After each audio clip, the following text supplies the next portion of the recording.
morning. I scooped up my bag and headed downstairs to the dining room, seeing the boys already eating a delicious selection of food. The smell made my stomach growl wisely at the sight of the food, drove me to walk further into the room. Good morning, miss. Did you sleep well? Well, sort of, but I can't tell you. Before I could lie, hiding the incident in the back of my eye, Damon frowned his eyebrows and stopped eating. She's here. The boys looked to Diana in confusion. Sorry, looked to Damien in confusion. Yet they'd be more confused as Diana was there. Which I cursed his ability silently in my mouth. Damien, what's up with you? Of course she's here. She kinda owns the house. Damien looked to me, wanting me to explain for him. However, the threat that Diana gave me last night warned me to keep my mouth shut. Avoid it. I shook my head at Damien, not wanting to talk about it. Damien sighed and looked to James. James tilted his head and frowned his eyebrows at Damien before looking to me. Does anyone else live in this house? No, just us. And who is Diana? God damn it! My heart stopped. Damien was still able to read my mind. I couldn't help but glare at him, but he continued to press harder. Tell the truth, gaze at me. I saw Damien was going to press the others, so I had no choice but to speak. A girl named Diana came by last night. Diana? Is she important? Well, no, it really depends. Would Diana's second best be important to you? Because she's not important to me. She will be in the second one, but it's only if we can raise enough money to get her out unlocked. Again, guys, Kickstart, it turns out we need like a certain amount before we can actually unlock Diana's route. Did she try to hurt you? She threatened me, yeah. So, yeah, she didn't, yeah. She's a succubus. You know, female version of you. The single word made the boys stop and stare at me. I looked to each boy, unsure of what was going on. Through their minds, should I have avoided it? So, she's come to try and bring us back. She must really be desperate. Yeah, it makes sense too. Well, what should we do now? Ignore her?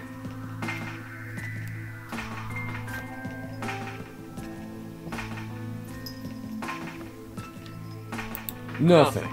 She'll give up eventually. So says Sam. Will she? The boys can look at me as if I knew the answer to that question. Damn it, Damien. She said that if I told you she'd make my life a living hell. She can't possibly do that, right? She's not a devil. No, she isn't. However, she is a very powerful being. Oh, marvelous. She's a master of mind manipulation and has been trained in illusion.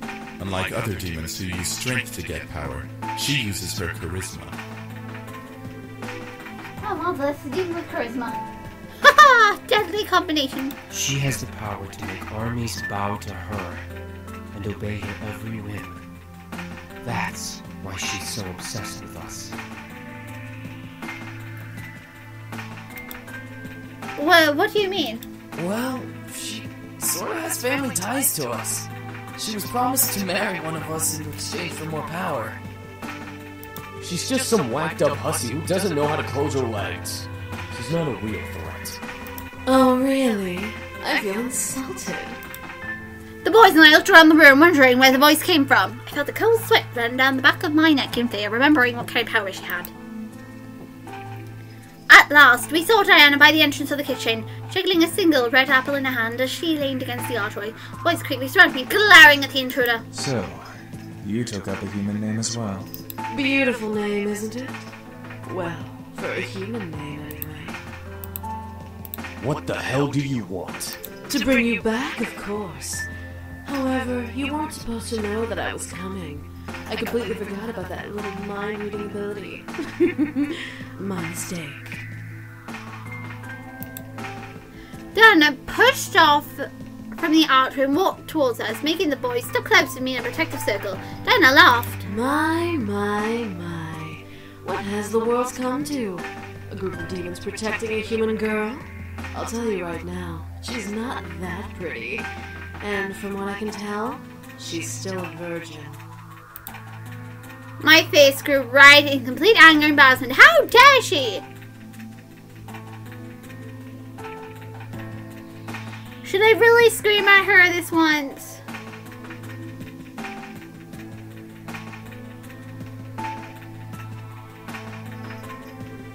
Or not? Oh, hell no.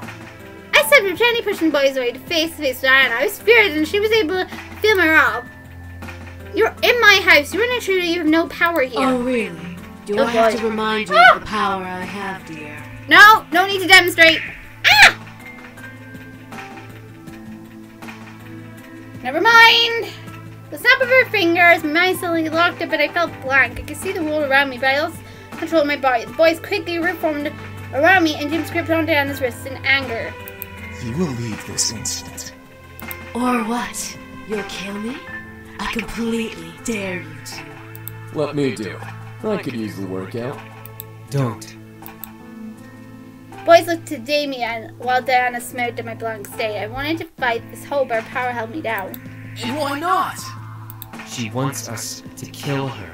If she dies, then civil war starts in the demon world. Very good, sweetie. What happens in the demon world doesn't concern us anymore. We live here now. The demons will come to the human world and hunt us down before attacking each other. Demons will come to the human world all because of her? You sneaky bitch. With another snap of Diana's finger, I was released from her hold, almost buckling to my knees. Well, will you all change your minds?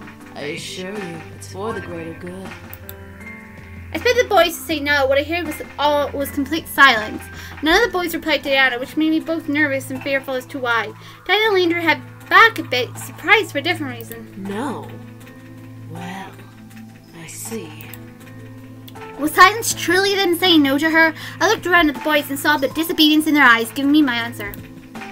I felt my heart flutter, especially when my eyes landed on Matthew. He kept close to me, glaring darkness into Diana. I could feel that he was completely adamant in his choice to stay. I don't know what, but I was incredibly happy to know he wanted to stay. Diana sighed and pressed a finger to her temple, rubbing it gently. Either all of you are playing a very convincing hard-to-get game, or you all must be out of your minds. Diana looked to me, locking her gaze with mine as if to read me. I could tell she wanted to do something, but the boys would stop her, so she stare was the only available action for her. After a small amount of silence, Diana licked her lips before breaking the gaze balance, smiling to the boys around me. Very well. I guess I'll take my leave now. What? Her leave? Was she serious? The boys around me straightened up and grew confused looks on their face, so Diana stepped back away from us with a small bow, flaunting her cleavage. With another word, a dark purple pentagram appeared around her feet, and Diana's body slowly sank into the floor as her head vanished into the floor. The pentagram vanished. At once, the boys relaxed and slowly began to return to their spots at the table, each in deep thought. She'll be back, but she won't kill us. She needs us alive. Whatever. We'll just keep saying no. She can't force us to come back. She can't do anything but annoy us. Eventually she'll give up. That's the hope anyway. Hopefully. Matthew walked over me and held my hand gently, looking at me with a smile. Everything will be okay. Promise.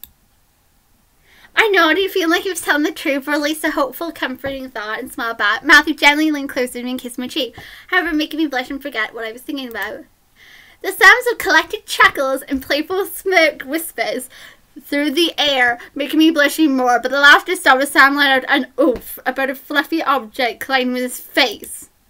I noticed see Matthew was glaring at his brothers, holding up a fluffy Otome plushie. He and I pulled away from each other. Just the sound of Naomi's car appeared. I quickly ate my food, waved to the boys, and left confident that nothing was going to happen, and that was hilarious. So Matthew created a soft toy and threw it at Sam's face. I would have loved to have a picture of that.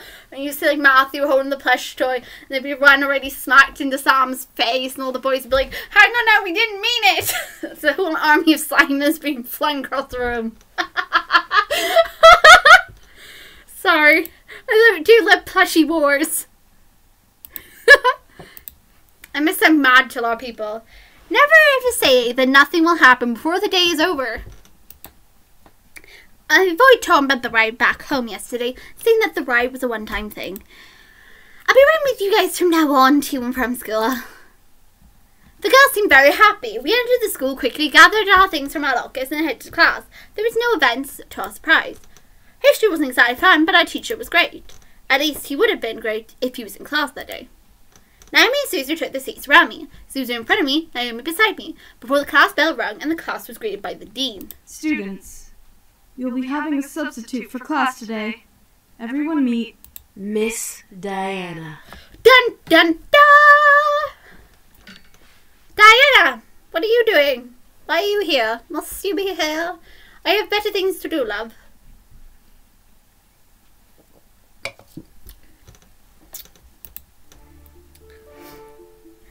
Okay, so obviously in this sequence here, Diana is going to be teaching the class, because why not? She's here now.